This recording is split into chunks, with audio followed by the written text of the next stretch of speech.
Hello दोस्तों, स्वागत है आपका हमारे चैनल लर्निंग रॉक्स पर।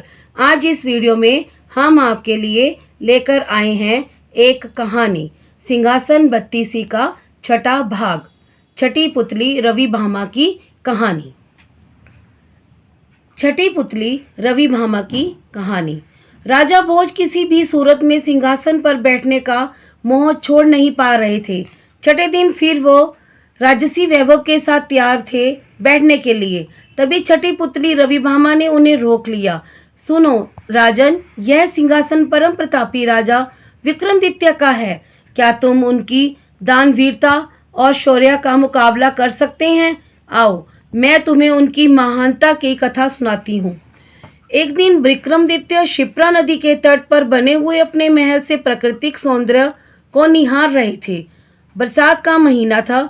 नदी उफन रही थी और अत्यंत तेजी से बह रही थी। इतने में उनकी नज़र एक पुरुष, एक स्त्री और एक बच्चे पर पड़ी। उनके वस्त्र तार तार थे और चेहरे पीले। राजा देखते ही समझ गए कि वे बहुत ही निर्धन हैं। सहसा वे तीनों उस नदी में छलांग लगा गए। अगले ही पल अपने प्राणों की रक्षा के लिए चिल्लाने लगे। विक्रम ने बिना एक पल गवाए नदी में उनकी रक्षा के लिए छलांग लगा दी।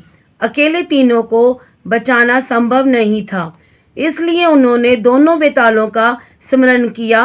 दोनों बेतालों ने स्त्री और बच्चे को तथा विक्रम ने उस पुरुष को डूबने से बचा लिया। तट पर पहुंचकर उन्होंने जानना चाहा वे आत्महत्या क्यों कर रहे थे।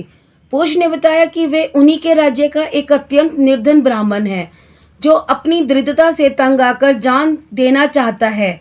वह अपनी बीवी तथा बच्चे को भूख से मरता हुआ नहीं देख सकता और आत्महत्या के सिवा उन्हें अपनी समस्या का कोई अंत नजर नहीं आता।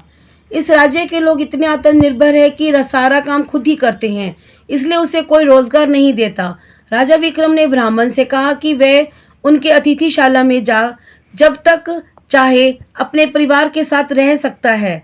उसकी हर जरूरत पूरी की जाएगी।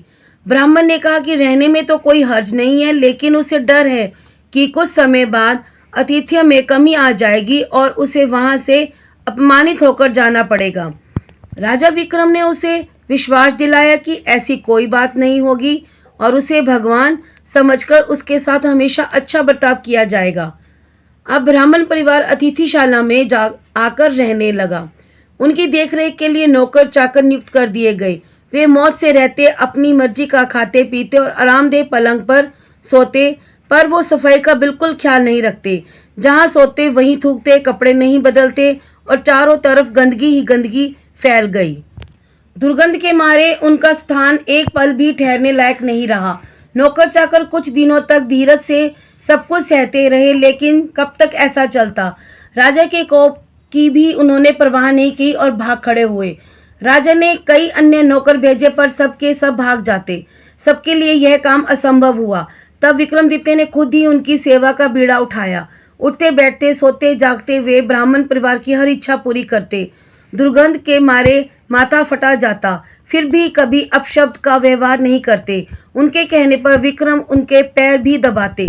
ब्राह्मण परिवार ने हर संभव प्रयत्न किया कि विक्रम उनके आतिथ्य से तंग आकर अतिथि सत्कार भूल जाए और अभद्रता से पेश आए, पर उनकी हर कोशिश असफल रही। बड़े सब्र से विक्रम उनकी सेवा में लगे रहे, कभी उन्हें शिकायत का कोई मौका नहीं दिया। एक दिन ब्राह्मण ने जैसे उनकी परीक्षा लेने की ठान ली। उसने राजा को कहा कि वे उसके शरीर पर लगी विष्ठा साफ करे तथा उसे अच्छी तरह नहला धोकर साफ वस्त्र पहनाए। विक्रम तुरंत उनकी आज्ञा मानकर अपने हाथों से विष्ठा साफ करने को बढ़े। अचानक चमत्कार हुआ। ब्राह्मण के सारे गंदे वस्त्र गायब हो गए। उनके शरीर पर देवताओं द्वारा पहने जाने वाले वस्त्र आ गए। उसका मुखमंडल तेज से प्रज्वलित हो गया। सारे शरीर से सुगंध निकलने लगी। विक्रम आश्चर्यचकित थे। तभी वह ब्राह्मण बोला कि दरअसल वह वरुण है। वरुण देव ने उनकी परीक्षा लेने के लिए यह रूप धरा था। विक्रमादित्य के अतिथि सत्कार की प्रशंसा सुनकर वे सब परिवार यहाँ आए थे। जैसा उन्होंने सुना था वैसा ही उन्होंने पाया, इसलिए विक्रम को उन्होंने वरदान दिया कि उसके राज्य में कभी भी अनावृष्टि नहीं होगी तथा वहाँ की जमीन से 3-3 फसलें निकलेंगी।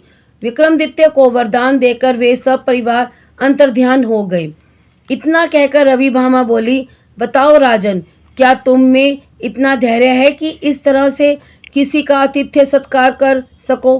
राजा भोज असमझ में पड़ गए और बिना कुछ कहे अपने कक्ष में लौट गए। अगले दिन 7वीं पुतली कौमुदी ने सुनाई विक्रमादित्य की एक और कहानी। अगली कहानी के लिए जुड़े रहें मेरे चैनल के साथ। धन्यवाद।